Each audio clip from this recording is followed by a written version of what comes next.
Okay, so the trial continues. You never take the stand during the course of the trial. It concludes. The jury comes back with, finding you guilty of one count of lying to federal agents, but then a mistrial on the other 23 counts. The prosecutors said they're going to retry the case as soon as possible, and then on April 20th, 2011, comes the retrial. This time around, you take the stand. Why do you take the stand the second time and not the first time? Okay, so I believe when you're innocent, you have an obligation to say you're innocent. I believe when you insist on your innocence, you have an obligation to then not plead guilty. I believe when you're innocent and you've been elected by the people and hired by the people, that you have an obligation to fight for the position the people hired you to do. And I say that because a lot of politicians, you'll notice, Vlad, they insist they did nothing wrong, but they resign. We just saw Cuomo in New York with the sexual harassment stuff he's been alleged to have done. He insists he didn't do anything wrong, but he quit, right? My feeling is, if you quit, you did it. If you really didn't do it, you never quit. You fight and you go down fighting, which is my philosophy, and that's what I did every step of the way. So at the first trial and before the first trial, I fully expected that I was going to testify. I hungered to testify. I was dying to testify. I was talking to the media against the advice of lawyers and what's the custom of lawyers. What they always traditionally say is, lay low, don't say anything in public, because it's going to come back to bite you in the ass later on. Because the prosecutors don't like that. And if they convict you, they're going to come out and punish your ass for doing it. Okay?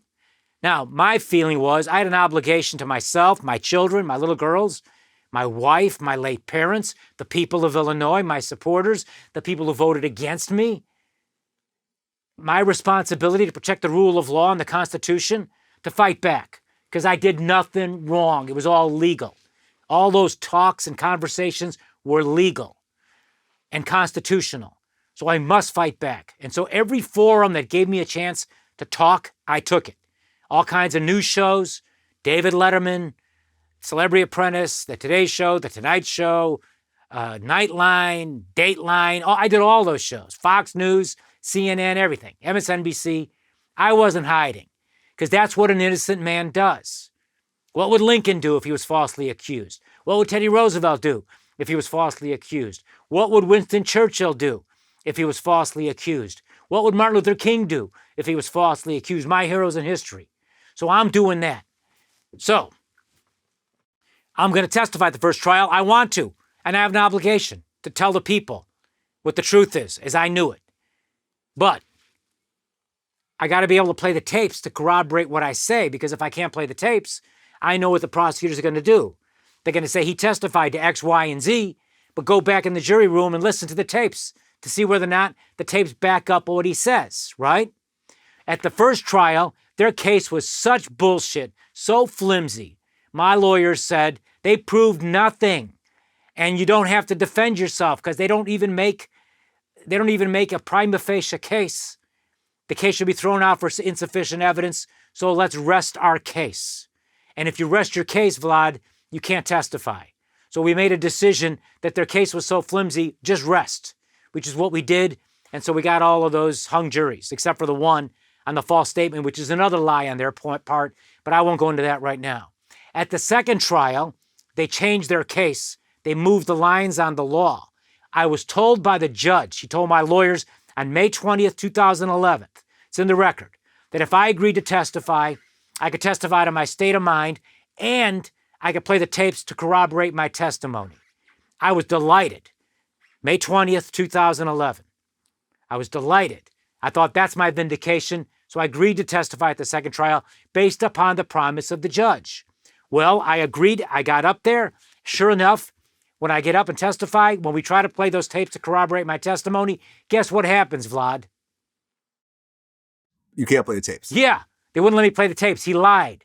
And then the prosecutor goes and tells the jury, go back in the jury room, just as I predicted, and see how many times you hear him talk about the things he testified to. So they set me up. It was a total fucking rigged screw job, and the judge was part of it. It's hard for people to believe this stuff. I could have never believed it, but it happened. It's the shit they do in Russia, Vlad. Anyway, next question. Okay, so the second trial goes forward, and then on June 27th, after 10 days of deliberation, the jury finds you guilty of 11 counts related to the Senate seat and 6 counts related to fundraising extortion of a hospital executive. And then in December 7th of 2011, you were sentenced to 14 years in prison. How did that feel for someone that's, I assume, never did any jail time up to this point?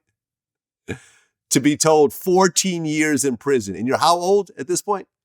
How old was I? How old were you in 2011? Okay, so 2011, it's funny because that was 3 days before my birthday, right? So I would have turned 55. I was 54 at the sentencing. Well, you get hit with 14 years, right? And they don't do it like that. They say, the judge will say X number of months. So I think that translates into like 190 something months or something. So when he came down with that.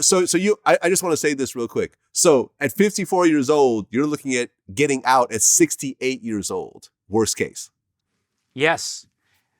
So he says that, but he does it in months.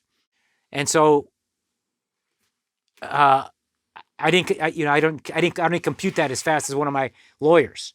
And I turned to her and I said, how long is that? And she said, 14 years. She whispered to me because it was all happening in real time. 14 years. It's a body blow, right? It's like you've been hit by Mike Tyson in the body in the middle of a boxing match. But you got to stay strong because all eyes are on you. The media's all over the place. My wife's in the courtroom. Soon my daughters are going to learn about this. They're little girls. I've got to be strong above everything, And I give myself high marks for being strong. And I consider myself a badass when it comes to stuff like that. And so you stay strong. It was shocking, but not surprising, if you know what I'm saying, Vlad. Because by then I'd been so fucked by those people, those prosecutors and that judge, that anything they did wasn't surprising anymore. I never took a penny, and I'm going to prison for 14 years. I'm talking about political deals, and if I inadvertently crossed the line, 14 years, I got no criminal record. I've got a lot of good works. I saved lives with my policies with healthcare when I was governor. I had a clean driving record. I didn't have a ticket, and I'm getting 14 years. And so you might find this interesting. After it all happened, you go with your lawyers in this little conference room and you regroup before you leave the building. And because I was so defiant every step of the way, and we talked about that a moment ago, how I was fighting back. And every forum I could get, I was fighting back against the advice of conventional thinking, which is you lay low because these people have all the power. And if you don't kiss their ass and they get you, they're going to crush you, which is what that 14-year sentence was, which was part of the rationale that the judge had, which was you treated this like a duel and like a boxing match. This is what he was saying. And so, and you were calling the prosecutors' names, which I was. I still am. Corrupt motherfuckers. Anyway, now we gather in the conference room. I'm going to prison, and it's going to be a 14-year sentence. Every day after court, I face the media. Every day. In the worst of times, and in some of the positive stuff when they fail to convict me and all the rest. So one of my attorneys, I like him a lot, kind of a silly guy though, Shelley, says, we're trying to figure out what to do. He said, I made arrangements with the marshals. They're sympathetic to your situation. They'll arrange to take you out through the basement and out through the garage so you can avoid the media and not have to talk to the media. And my first instinct was, were you kidding me? I'm not going to run. I fought every step of the way. Now I got my ass kicked. I'm going to run. No, thank you. I'm not running. I'm talking to the media. Now what do we say? And so because he's a silly guy, a likable guy, but silly, he suggests I go out there and paraphrase former President Richard Nixon's historic press conference in 1962 when he ran for governor of California and he was defeated by Pat Brown, who was the governor who 4 years later Ronald Reagan would beat for governor of California. Some of your listeners might know this history, but Nixon gave what was then known as his last press conference. He complained to the media about how bad they treated him, and he said, to the members of the media. They were all men back then. Gentlemen, you won't have Nixon to kick around anymore because this is my last press conference, right? So this guy, Shelley, gives me this silly advice that I should paraphrase that with the media. Under the grave circumstances that I'm fucking facing, 14 years in prison, and Patty and I, my wife and I, have to go home and break the news to our little girls, which is the thing that's really weighing on you the most. And so I, of course, reject that. And I end up going down, talk to the media, and I quoted from Kipling's poem, "If you can meet with triumph and disaster and treat those two imposters just the same." And so that's what I did. And so then we went home and sat our daughters down, and my wife especially, because they're so close to their mother, walked them through the difficult times that were ahead of us as a family. But no, it's a crushing thing. And if I could just follow up real quick, Vlad. So we have two dogs in our family. We have Skittles and we have Twix. And when I was governor, our little girls were growing up. And our younger one was 8 years old when I left home to leave for prison. So when all of this happened, when I was arrested, she was 5. So she's just a little girl. And our older daughter is 7 years older. So when this all broke, she was 13. And when I left for prison, she was 15. So they wanted a dog. They wanted a puppy when they were little girls, and I was still governor. And it was just we were just so busy, and we just kept saying, maybe, maybe, maybe. We never got serious about getting them a dog, right? Then when Calamity came and I was arrested on the 9th of December, Patty and I felt, what a terrible thing this is for our little girls. Why not get a puppy to give them something they could snuggle with and love and get their minds onto something positive? And so within days, we went and bought a puppy. She was 2 months old, our little dog Skittles. They liked that candy, so they named her Skittles. We were told a multi-poo, but we found out she's just a little toy poodle, but she was just so little. And we named her Skittles. And Patty, my wife, calls her, your daddy was arrested dog, right? So we got her after the arrest. Years would go by, 3 years would go by, and then I just got whacked with a 14-year sentence. So our feeling was maybe we should go and get another puppy to ease the burden for our children. We went to a place called Paws where they have abandoned dogs. And we went and got a little dog that had been abandoned 2 months before. She was just 2 months old too. And she's a mix. And we named her Twix after another candy. And Patty calls her, your daddy's going to prison dog, right? Had Trump not commuted my sentence, we'd have a third dog by now. It would be named Snickers, your daddy never came home dog. But within days of that sentencing, we went to Paws to get Twixie, our second dog. And I'm giving you a lot of background here, but that you asked me how I handled the sentencing. That's what we did. And that is try to ease it for our children as best we could, because those were going to be very difficult days ahead for my family. Right. And because you were in the feds, you're actually not eligible for parole, so you'd have to serve at least 85% of your time. And they actually put you in Colorado, which is way far from your family. And I'm the only governor to be put in a higher security prison, Vlad. So the first 32 months, I'm put behind what the inmates call the razor wire, the barbed wire fence. This was designed to break my will to resist. They put you in there with 950 inmates. There were murderers in there, drug dealers, cartel members, bank robbers, con men, a lot of sex offenders, Sureños and Norteños, Crips and Bloods, Aryan Nation, gangbangers, all types. I'm the only governor. 2% of the 950 guys are so-called white collar. So it's the kind of prison that you see in movies. My home was a 6-foot by 8-foot prison cell, 4 cement walls, big heavy iron door that can shut you in, a small window with bars on it, bunk beds, 2 guys in a cell. Real prison. And 2.5 years there until I worked my way to a camp, which is less restrictive. It still sucked, but it was not that badass prison that I was in for the first 2.5 years. I mean, how was it to go from governor of Illinois to that first night in prison where that door closes on you? Yes, that's it's I'm trying to come up with the best possible word to describe that, right? Because you'd been way up on top of a high mountain. When I was governor, I had access to a 50,000 square foot governor's mansion. Think about that.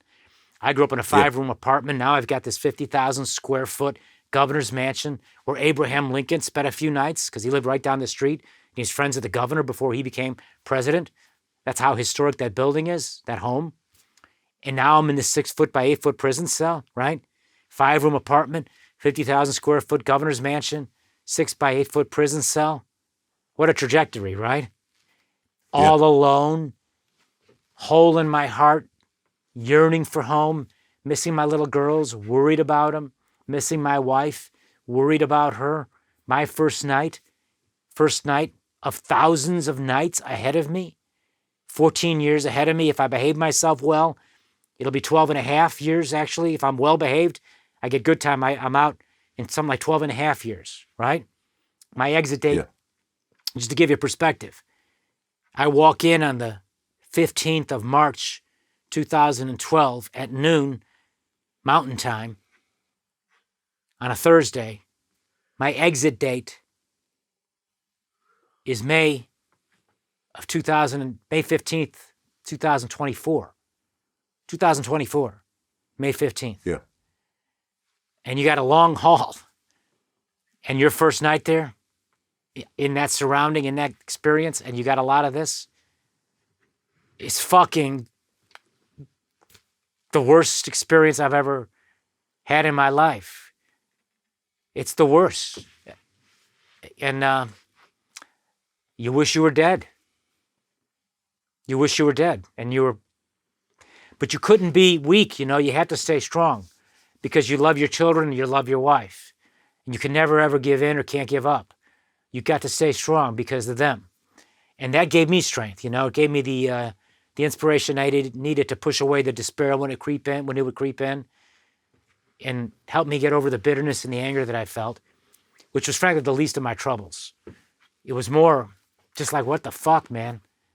I don't want to have to do this for all this time, right?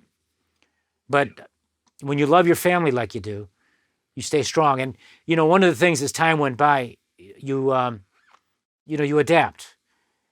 And I read a lot. You can catch up on your reading in prison, Vlad, as you can imagine. And I did. I read a lot. And I read the Bible in ways I never did before. But I also read a lot of other books. And I read this book by Viktor Frankl called Man's Search for Meaning. He's a Holocaust survivor. Now, what he went through is 1,000 times worse than me, of course. But he writes in there, the last of the human freedoms is the freedom to choose your own outlook, the freedom to choose your own approach to things in any given set of circumstances. That's the last of the human freedoms. The freedom to choose your attitude in any set of given, your freedom to choose your own attitude in any set of given circumstances. And I had that freedom, even though every other freedom was basically taken from me. And when I would remind myself of what was most important to me at that point in my life, which was my children and my wife, their survival, what was best for them, then I had no choice but to endure, to persevere, to work through it, to stay strong, and to overcome it. I had no choice when I reminded myself that that was my purpose. It wasn't about me anymore, it was about them. And that got me through it.